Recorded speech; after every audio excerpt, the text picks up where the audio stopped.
वफादार नौकर। मेरी मालकिन तीर्थ यात्रा पर गई तो अपनी 15 साल की बेटी को मेरे पास छोड़ दिया। मैं भी भाग भाग कर उनके सारे काम करता। रात होती तो उसको अपने पास सुला लेता।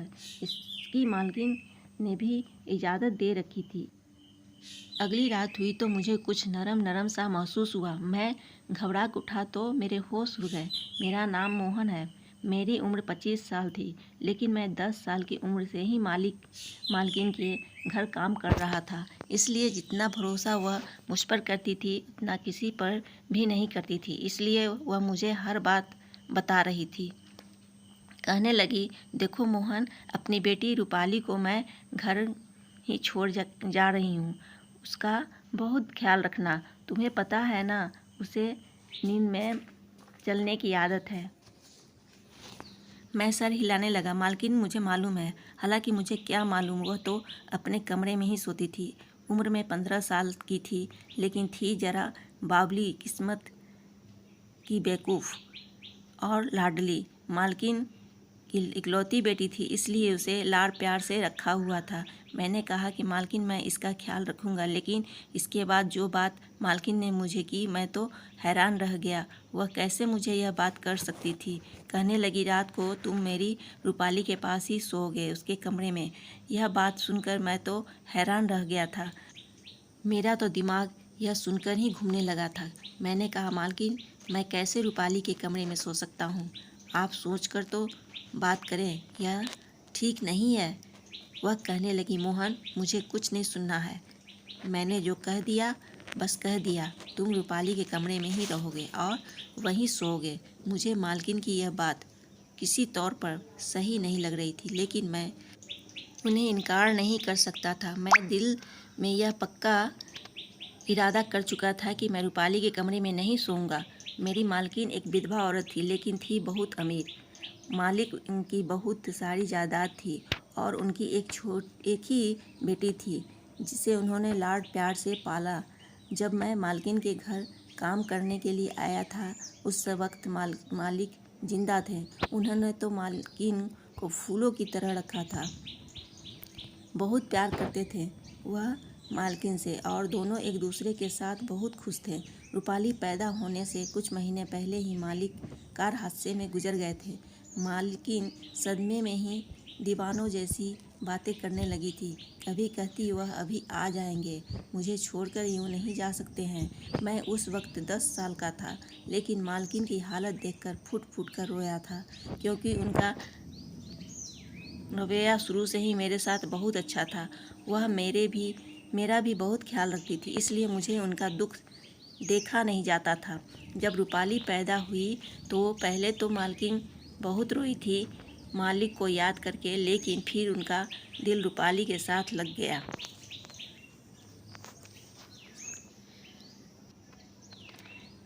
मालकिन के माँ बाप ने बहुत चाहा कि मालकिन दूसरी शादी कर ले, लेकिन उन्होंने साफ इनकार कर दिया। कहने लगी कि नहीं, मुझे अपने पति से बहुत मोहब्बत थी और मैं अपनी सारी ज़िंदगी अपने पति के नाम पर गुजार दूंगी।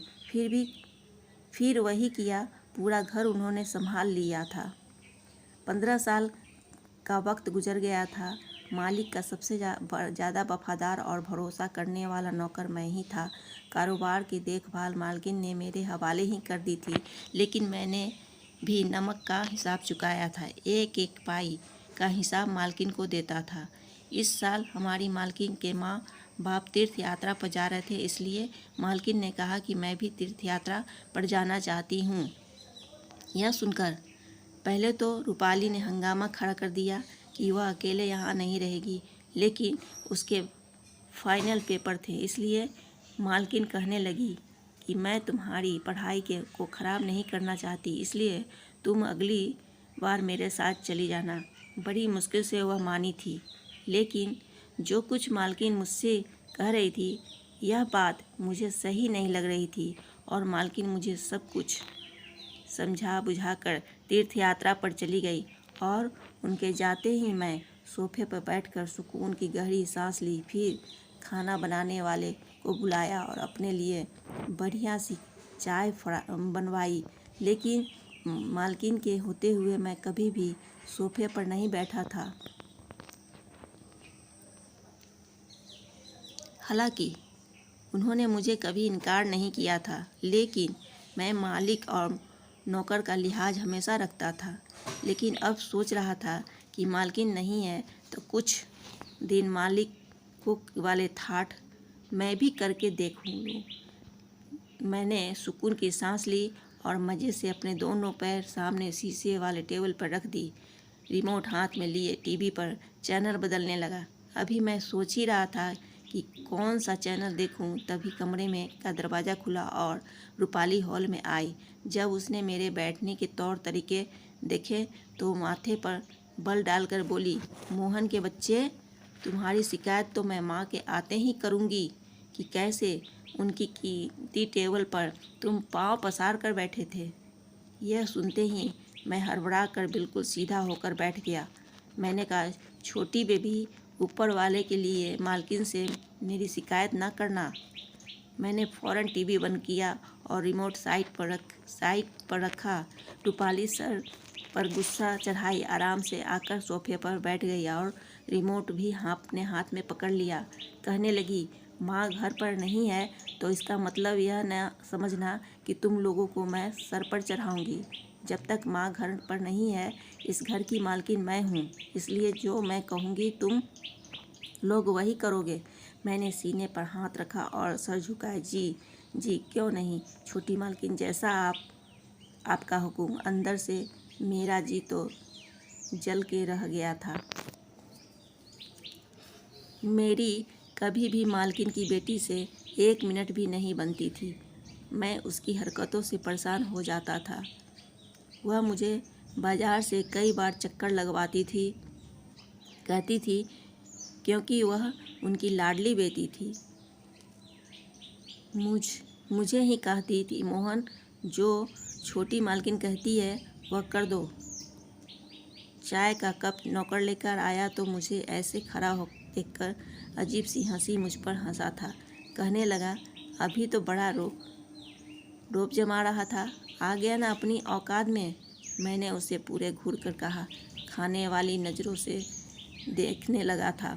उसने चाय का कप टेबल पर रखा तो चाय मुझे पीनी थी। वह बड़े मज़े से रूपाली पी रही थी। ऐसे ही पूरा दिन इधर उधर कामों में ही गुजर गया। जैसे ही रात हुई, मैंने अपने रूम में जाने लगा तो रूपाली कहने लगी, तुम कहाँ जा रहे हो मोहन? माँ ने कहा था ना कि तुम मेरे कमरे में ही सोओगे।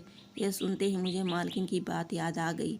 मैंने हैरानी से रूपाली की तरफ देखा। मैंने कहा, छोटी मालकिन, मुझे अपने रूम में के अलावा कहीं नींद नहीं आती।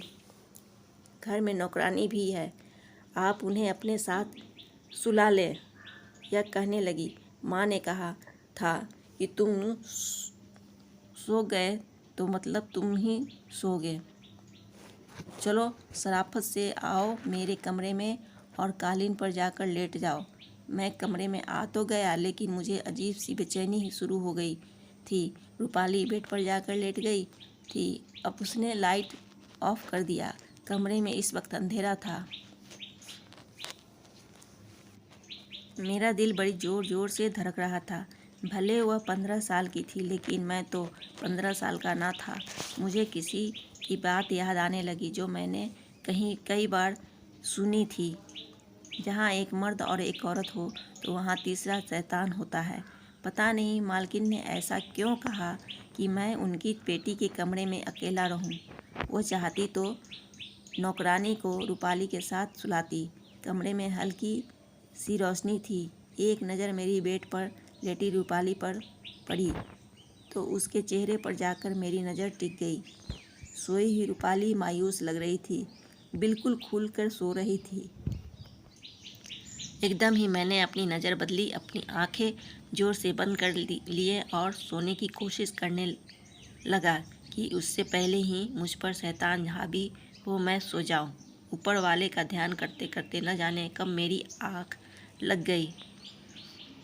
घड़ी की तेज अलार्म बजने पर मेरी आंखें खुली। मैं हड़बड़ा कर बैठा तो देखा कि रूपाली नींद में ही अपनी घड़ी का अलार्म बंद कर रही थी। मेरे सामने लगी घड़ी की तरफ देखा,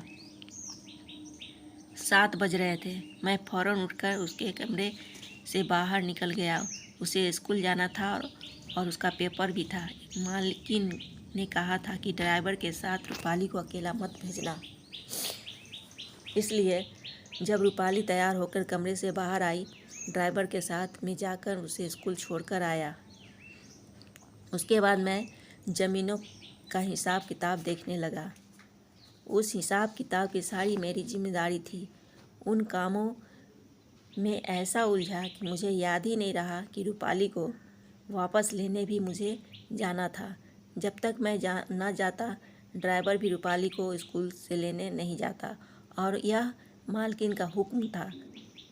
मैं अपने काम पर ऐसा लगा हुआ था कि मेरे दिमाग से यह बात निकल चुकी थी।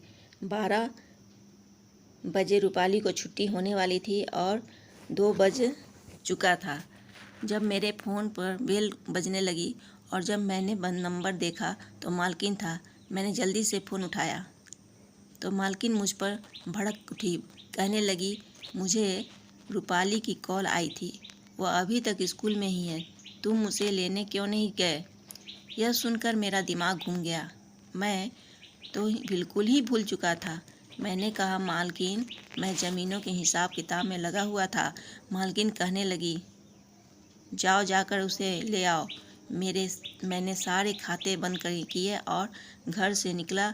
सामने ड्राइवर को मैंने गुस्से वाली नज़रों से देखा था। मैंने कहा था, तुम मुझे बता नहीं सकते थे कि छोटी मालकिन की छुट्टी हो गई है? यह कहने लगा, मैं क्यों बताऊं? मालकिन तो तुम्हें सब नौकर का सरदार बनाकर गई है।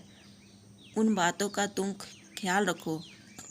ड्राइवर की बात तो ने मुझे गुस्सा दिलाया था।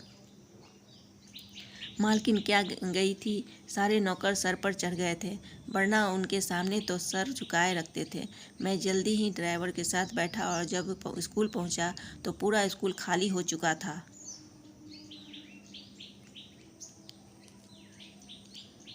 सिर्फ रूपाली स्कूल में थी।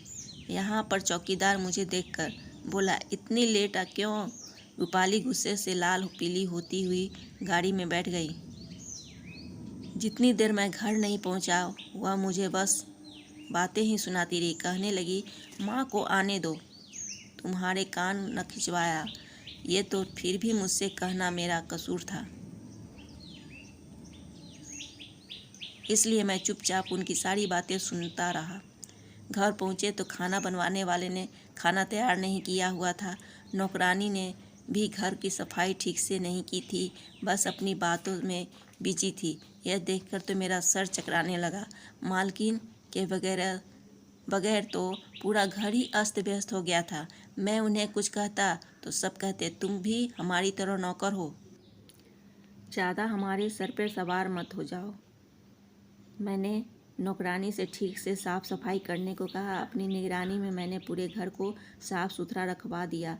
रात को मैं थक चुका था। जब मैं रूपाली के कमरे में गया तो वह तेज़ आवाज़ में अपना स्कूल का याद कर रही थी। मैं हॉल के सोफे पर जाकर सो गया क्योंकि दिन भर थका हुआ था। रात को मुझे लगा जैसे हॉल में कोई और मौजूद है। किसी के कदमों की आवाज़ मुझे सुनाई दी थी। मैंने आंखें खोलकर देखा तो मुझे लगा मैंने कोई आदमी रूपाली के कमरे के बाहर खड़ा है और कमरे की खिड़की से अंदर झांकने की कोशिश कर रहा हो। मैंने तेज आवाज़ में कहा, कौन है वहाँ? तो फौरन कोई किचन की तरफ भागता हुआ चला गया। मैं एकदम उठा, किचन की तरफ भागा, लेकिन किचन बिल्कुल खाली नज़र आ रहा था। मैंने लाइट जलाई, वहाँ कोई नहीं था। एक दरवाज़ा किचन के बाहर की तरफ भी खुलता था। जब मैंने वहाँ देखा तो उसकी कुंडी खुली हुई थी। जब मैं वहाँ से बाहर निकला, बाहर भी सन्नाटा था। मैंने किचन के दरवाजे को अंदर की तरफ से कुंडी लगा दी और वापस हॉल में आकर लेट गया। मैं सोचने लगा, कौन आदमी था जो रात को इस वक्त अंदर आया था? न जाने मुझे क्या सूझा है। मैं रूपाली के कमरे में चला गया। वह बेड पर सोई हुई थी। मैं जाकर कालीन पर लेट गया। रात को जैसे ही कुत्ते की भौंकने की आवाज़ आने लगी तो रूपाली शायद नींद में डर रही थी। कहने लगी, मुझे डर लग रहा है, यह कुत्ते मुझे खा जाएंगे या माँ मेरा हाथ पकड़ लो। वह बेड पर अपना हाथ मार रही थी, नींद में शायद मालकिन को ढूंढ रही थी। मुझे समझ नहीं आ रहा था कि ऐसे मौके पर मुझे क्या करना चाहिए। मैं अपने कालीन से उठा और अपना हाथ रूपाली के हाथ में दे दिया। मेरा हाथ पकड़कर फिर से गहरी नींद में सो गई। काफ़ी देर मैं खड़ा इंतज़ार करता रहा कि वह कब गहरी नींद में जाए और मैं अपना हाथ उससे छुड़ा दूं। जब वह गहरी नींद में सो गई तो मैंने धीरे से अपना हाथ उसके हाथ से अलग किया और दोबारा कालीन पर जाकर लेट गया।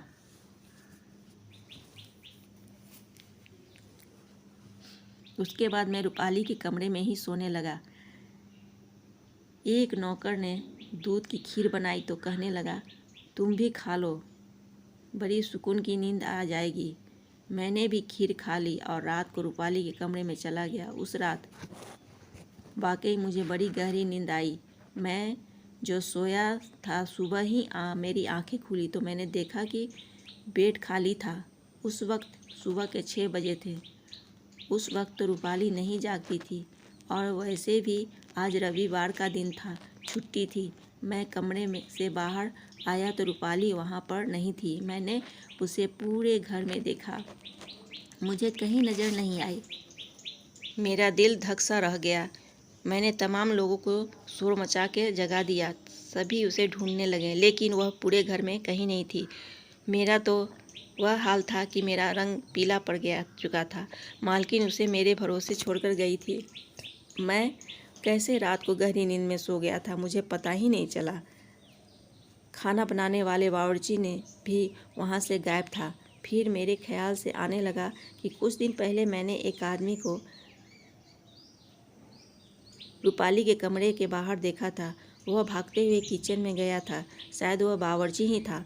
मैंने फ़ौरन मालकिन को फ़ोन किया और सारी बात उनको बता दी। मैं उसका पता जानता था। मालकिन ने कहा कि तुम बावर्ची के घर पहुंचकर उसका पीछा करो, मैं पुलिस को फ़ोन कर देती हूँ। मैं भागकर बावर्ची के घर गया तो उसकी बीवी, उसके बच्चे कहने लगे,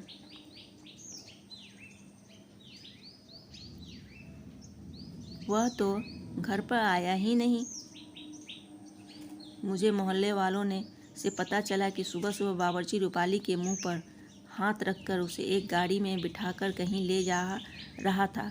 उस वक्त पुलिस भी हमारे बंगले के करीब आ चुकी थी। सारी छानबीन के बाद बंगले के बाहर लगे कैमरे की मदद से हमें गाड़ी का नंबर मिल गया था और सब उसमें नज़र आ रहे थे। बावर्ची रूपाली के मुंह पर हाथ रखकर उसे ज़बरदस्ती से गाड़ी में बैठा रहा था।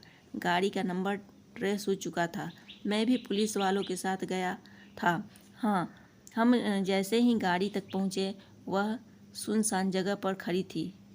मुझे याद आने लगा कि एक बार बावर्ची मुझे ऐसी जगह पर लाया था जहाँ उसके कुछ दोस्त रहते हैं। मैं भागता हुआ उस तरफ जाने लगा जहाँ उसके दोस्त का घर था। पुलिस बाद में पहुँची, लेकिन मैं उसे घर में पहले पहुँच चुका था। मैंने दरवाजे पर जोरदार लात मारी तो दरवाज़ा खुल गया। सामने वह बावर्ची और 2 मर्द मौजूद थे। उन्होंने रूपाली को रस्सी से बांधकर कुर्सी पर बिठा कर रखा था। वह बहुत रो रही थी। यह देखकर तो मुझे बहुत गुस्सा आने लगा था। मैंने आओ देखा न ताओ और उन तीनों की पिटाई शुरू कर दी। इतनी देर में पुलिस वहाँ पहुँच गई और उनको पकड़ कर ले गई। मैंने रूपाली को छोड़ा तो रोते हुए बोली, रूपाली मेरे गले में लग गई। बहुत डरी हुई थी। मैंने कहा, तुम परेशान न हो, जब तक मैं जिंदा हूँ तुम्हें कोई भी नुकसान नहीं पहुँचा सकता है।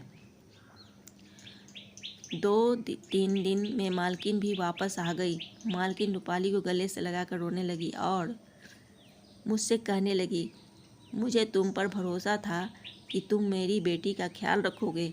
मैंने कहा कि रूपाली को हमेशा मैं अपनी छोटी बहन की तरह समझता हूँ और जब तक मैं ज़िंदा हूँ आप बेफिक्र रहें।